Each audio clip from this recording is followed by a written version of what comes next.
Hello, everyone, and welcome back to the English podcast with Mandy and Mark. We're thrilled to have you join us for another exciting episode focused on improving your English fluency. That's right. Today, we're diving into a topic that's not only interesting but incredibly useful for anyone looking to broaden their cultural understanding: gift-giving etiquette around the world. Gift-giving can be a beautiful way to show appreciation, but it can also be a minefield of potential cultural misunderstandings. Different cultures have different customs, and what might be considered polite in one place could be seen as rude or inappropriate in another. Exactly. We'll be exploring these differences, sharing some intriguing traditions, and offering tips on how to navigate the complexities of international gift-giving. Stay tuned until the end, where we'll have some fun exercises to test your knowledge and give you a chance to practice your English. So, Mark, have you ever found yourself in a situation where you were unsure about the proper gift-giving etiquette in a different culture? Oh, absolutely. I remember traveling to Japan a few years ago and feeling completely overwhelmed by the intricacies of their gift-giving customs. I had no idea what was appropriate to give, how to wrap it, or even how to present it. I can imagine. Japan is known for its highly ritualized gift-giving traditions. I've heard that presenting the gift with both hands is essential and that refusing a gift multiple times before accepting it is considered polite. That's right. And the wrapping is just as important as the gift itself. It's seen as a sign of respect and care. It's fascinating how something as simple as giving a gift can hold so much cultural significance. What about other countries? Any other memorable experiences? Well, I once made the mistake of giving a bottle of wine to a French colleague without realizing that it's customary to bring a gift that's meant to be shared immediately, like a dessert or a bouquet of flowers. Oh, I see. It's all about being mindful of the occasion and the cultural context. Exactly. It's important to do your research beforehand to avoid any unintentional faux pas. Absolutely.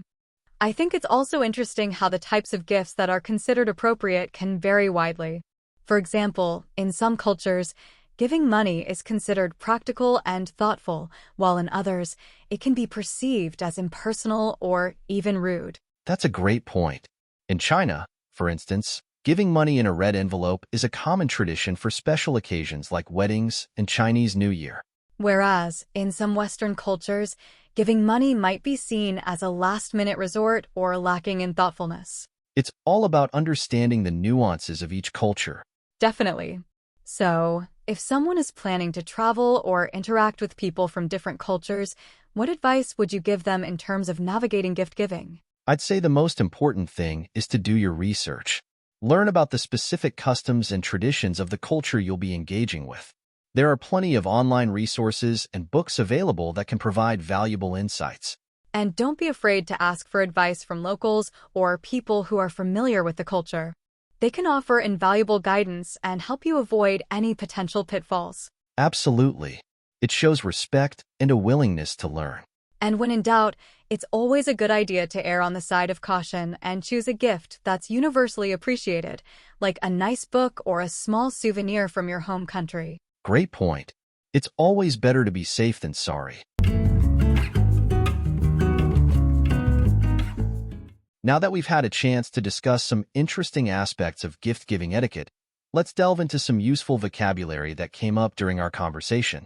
If you're taking notes, now's a good time to jot these down. Great idea. Mark, why don't you start us off with our first word? Sure thing. The first word is faux pas. It's a French term that means a social blunder or an embarrassing mistake. For example, in our conversation, we talked about how giving a bottle of wine to a French host without something to share immediately could be considered a faux pas. Excellent. Our next word is ritualized, which means characterized by or adhering to a set of rituals or formal procedures. We used it when describing the Japanese tradition of presenting gifts with both hands. It highlights how important these customs are in Japanese culture. Great explanation. The third word is customary, which simply means something that is usually done in a particular place or situation. We used it when discussing the custom of bringing a shareable gift to a French colleague's home. Let's move on to mindful. Being mindful means to be consciously aware and attentive to something. As we were saying, it's essential to be mindful of the cultural context when selecting a gift. Next up, we have nuanced, which refers to subtle differences or distinctions in meaning, expression, or response. We talked about the nuances of different cultures regarding gift giving, highlighting the importance of understanding those subtle differences. Good one. Our sixth word is practical, which means concerned with actual use or practice.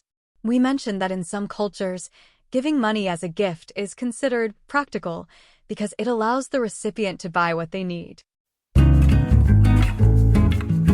And, of course, the opposite of practical is impersonal, meaning lacking personal warmth or involvement.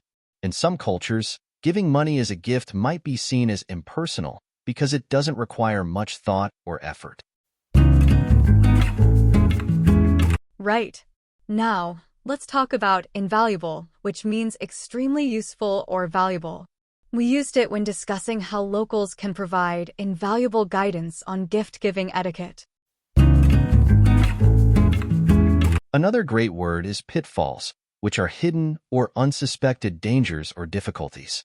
We used it to refer to potential pitfalls or mistakes that someone might make when giving gifts in a different culture.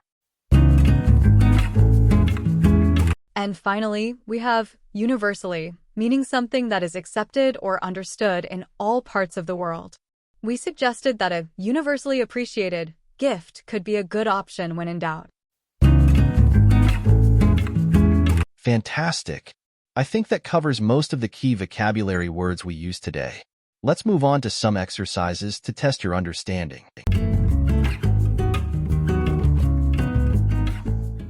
All right, everyone, get ready to test your knowledge.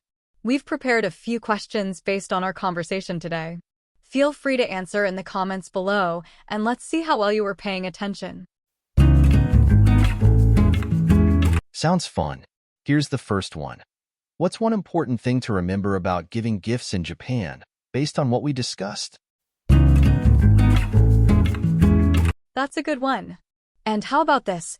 Why is it important to be mindful of the cultural context when choosing a gift? Excellent question. For our next question, let's think about a time when you had to choose a gift for someone from a different culture. What did you consider when selecting their gift?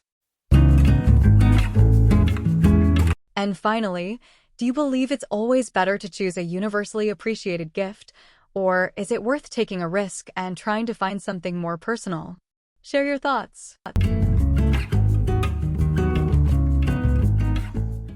So, as we've explored today, the art of gift giving is so much more than just picking out a present.